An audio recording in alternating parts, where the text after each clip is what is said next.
MPO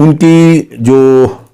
detention ہے وہ ابھی تک موجود ہے. ان کو 12 اپریل سے ان کو ڈیٹینشن میں رکھا ہوا تھا یہی ایم پی او کے تحت, اور اب جیسے میں نے کہا کہ وہ ان کا بھی عدالت فیصلہ کرے گی, اور موسٹ پرابلی حکومت جو اپیل میں گئی ہوئی تھی وہ حکومت اب اپیل مزید میرا خیال کیس کو پرسو نہیں کریں گے, اور نیچرلی جب حکومت کیس لڑے گی نہیں تو ان کو چھوڑ دیا جائے گا. اب یہ آپ دیکھ لیجئے کہ جو لانگ مارچ ہے یہ 22 اکتوبر سے شروع ہوئی تھی اسلام آباد کی طرف, اور آپ سوچئے کہ یہ اب جب معاہدہ ہوا ہے تو نومبر کی 1 تاریخ, اور اس اثناء میں کتنا کچھ تباہ ہوا. کیا حکومت یہ شروع میں پہلے ہی کوئی ایسا معاہدہ نہیں کر سکتی تھی؟ آپ نے ڈیلے کی جس میں نقصانات ہوئے, کہا جاتا ہے کہ 5 سے 6 پولیس آفیسر شہید ہو چکے ہیں, اس کے علاوہ بہت سارے پولیس کے جوان جو ہیں وہ زخمی بھی ہیں, ان کو بعض کو بڑے سیریس زخم آئے ہوئے ہیں, اور یہ جو کلیشز گجرانوالہ کاموکی کے علاقے میں ہوئے جی ٹی روڈ پہ, اس کی وجہ سے یہ سارا نقصان ہوا. اب جو صورتحال ہے وہ یہ ہے کہ ذرائع سے یہ غالباً جو افواہیں ہیں جو ہمیں تھوڑا بہت اندازہ ہوا ہے وہ پتہ چلا ہے کہ ابھی یہ باقی پروسیس جو ہے وہ رکا ہوا ہے. میرا خیال ہے کہ 2-3 روز میں جب عدالت میں کیس چلے گا کھلے گا اور پھر سعد رضوی ہے اس کی رہائی ہوگی تو پھر میرا خیال ہے مین معاملہ جو ہے وہ ختم ہو جائے گا, کیونکہ اس کے بعد باقی چیزیں تو آہستہ آہستہ چلتی رہیں گی, اور یہی وہ سب سے بڑا ایک میں سمجھتا ہوں کہ ایک ایشو تھا جس کے اوپر ٹی ایل پی احتجاج کر رہی تھی. گورنمنٹ نے یہ بھی غالباً یقین دہانی کرائی ہے کہ جو چھوٹے موٹے کیسز ہیں لوگوں کے وہ پرسو نہیں کیے جائیں گے, اور باقی بڑے بھی شاید نہ کیے جائیں, لیکن ٹیررزم ایکٹ کے تحت جو کیسز لوگوں پہ بنائے گئے ہیں وہ پرسو کیے جائیں گے, ان کو چلایا جائے گا, اور وہ لازماً عدالتیں فیصلہ کریں گی. اچھا, یہاں تک کسی حد تک یہ چیزیں درست نظر آتی ہیں. اس میں کچھ کمپرومائزز ہیں حکومت کے اور کچھ یقین دہانیاں ہیں دوسری سائڈ کی, لیکن بعض چیزیں آڈ ہیں جن کو سمجھنے کی ضرورت ہے. مثال کے طور پہ ایک آرگنائزیشن کو جب ہم پراسکرائب کہتے ہیں, اور پراسکرائب ہم نے 2 چیزوں کی وجہ سے کی, ایک تو ان کے ایکشن جس میں وائلنس تھی, اور دوسرا اس کا مینیفیسٹو. اب مینیفیسٹو میں اگر صرف ایک ہی چیز ہے تحریک تحفظ ناموس رسالت, تو اس لحاظ سے تو آپ کا کوئی رفع عامہ کا کام تو ہے ہی نہیں, یا کوئی آپ کا سیاسی کام تو ہے ہی نہیں اس میں.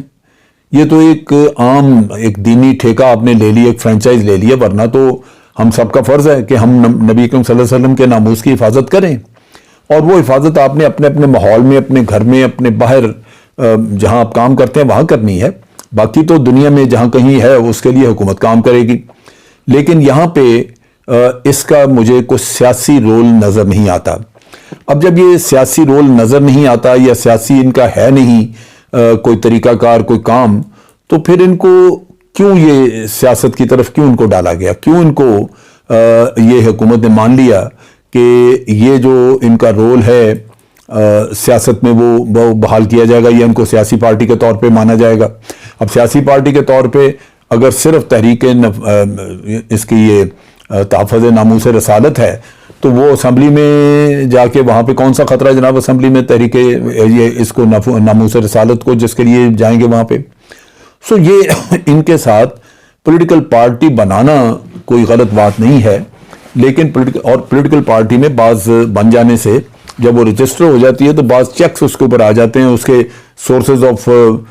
فنڈنگ چیک کیے جا سکتے ہیں کہ ان کو فنڈ کہاں سے مل رہے ہیں, ان کا جو کانڈکٹ ہے پولیٹیکل وہ چیک ہو سکتا ہے, ان کی بہت ساری ایکٹیویٹیز پہ آپ پابندی یا نظر رکھ سکتے ہیں. لیکن وہ پہلے اپنا مینیفیسٹو تو بدلے نا, پہلے ان کی اپنی شکل تو بدلنی چاہیے. جو جس چیز کے ساتھ وہ چل رہے ہیں وہ بڑی عجیب و غریب. اگر یہ لوگوں کے مذہبی جذبات کے اوپر یہ سیاست کریں گے تو وہ تو بہت غلط ہے, کیونکہ اس میں لوگ سیاسی شعور کو استعمال نہیں کریں گے ووٹ دینے کے لیے یا کسی اور کام کے لیے, وہ استعمال کریں گے صرف اپنے اس جذبے کو کہ نبی اکرم صلی اللہ علیہ وسلم کے نام پہ ان کو ایکسپلائٹ کیا جا رہا ہے, وہ اس چیز کی قدر کرتے ہیں, محبت کرتے ہیں نبی سے, تو وہ جا کے ووٹ دے دیں. سو یہ سیاسی عمل نہیں ہوگا. سو حکومت کو اس پہ سوچنا چاہیے, ان کو نہیں دینا. دوسری بات آ جاتی ہے فواد چودھری اور شیخ رشید کی,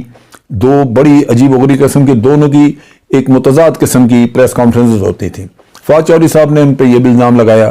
کہ یہ باہر سے فنڈنگ لیتے ہیں یا ان کے تعلق ان کا کوئی باہر سے ہے، ٹویٹس باہر سے ہو رہے تھے۔ ٹویٹ وغیرہ تو ہو سکتا ہے کہ کوئی خود کر رہے ہیں اس دشمن آپ کے اس سارے کھیل کو ہوا دینے کے لیے، لیکن اگر ان کے پاس شواہد ہیں کہ کوئی تعلق باہر تھا یا یہ شواہد ہیں کہ ان کو باہر سے فنڈنگ آئی، تو یہ تو بڑی سیریس چیز ہے۔ اس کا تو پوری طرح محاسبہ ہونا چاہیے، اس کا حساب لینا چاہیے، اس چیز کو اس طرح نہیں چھوڑنا چاہیے۔ پھر یہ ہے کہ پولیس کے شہداء جن کے لواحقین بیچارے، وہ ان کا کیا قصور ہے؟ حکومت ان کی کفالت کر سکتی ہے، ان کے لواحقین کو جو بھی مدد ہو سکے وہ کر سکتی ہے اور کرنی چاہیے، بہت بھرپور کرنی چاہیے، تاکہ آئندہ بھی لوگ جو بھی جن کو یہ ذمہ داری دی جائے وہ یہ محسوس کریں کہ ان کی بہت بڑی قربانی، ان کی شہادت جو ہے اس کے قدردان موجود ہیں ان کی حکومت میں، تو وہ تو کرنا ہی چاہیے۔ لیکن اس کے ساتھ ساتھ یہ ہے کہ جن لوگوں نے ہمارے شہیدوں کا خون بہایا ان کو سزا بھی ملنی چاہیے۔ لہٰذا اس معاہدے میں یہ کہیں نظر نہیں آ رہا کہ ان کے کیسز کیسے چلائے جائیں گے۔ جن لوگوں نے ہتھیار اٹھائے ہوئے تھے، کیا وہ ٹی ایل پی حکومت کے حوالے کرے گی یا وہ کیسے پکڑے جائیں گے، ان کے اوپر مقدمات کیسے چلائے جائیں گے؟ یہ وہ ایشوز ہیں جو کہ میں سمجھتا ہوں جن کو ایڈریس کرنا بڑا ضروری ہے۔ اگر ہم یہ نہیں کریں گے تو میرے خیال کے مطابق حکومت کی ریٹ جو ہے وہ پھر آئندہ کے لیے چیلنج رہے گی، یا لوگ جو ہیں وہ جرم کر کے ان کو آسرا اور اندازہ رہے گا کیونکہ وہ جرم کر کے چھوٹ سکتے ہیں، لہٰذا وہ جرم سے باز نہیں آئیں گے۔ تو یہ میرا خیال ہے کہ اس کے اوپر ہمیں توجہ دینی چاہیے، اور اب دیکھتے ہیں کہ جب یہ چیزیں ساری کھل کے سامنے آتی ہیں تو پتہ لگے گا کہ حکومت نے کیا کیا ہے۔ اور ہماری دعا ہے کہ حکومت ہوش سے اور عقل سے کام لے، جو ملک کے مفاد میں ہو، اور اس کا جو بھی امپیکٹ آئے وہ ملک کے امن امان پہ اوپر بہتر امپیکٹ آئے۔ آج کے لیے اتنا ہی۔ افواج پاکستان زندہ باد، پاکستان پائندہ باد۔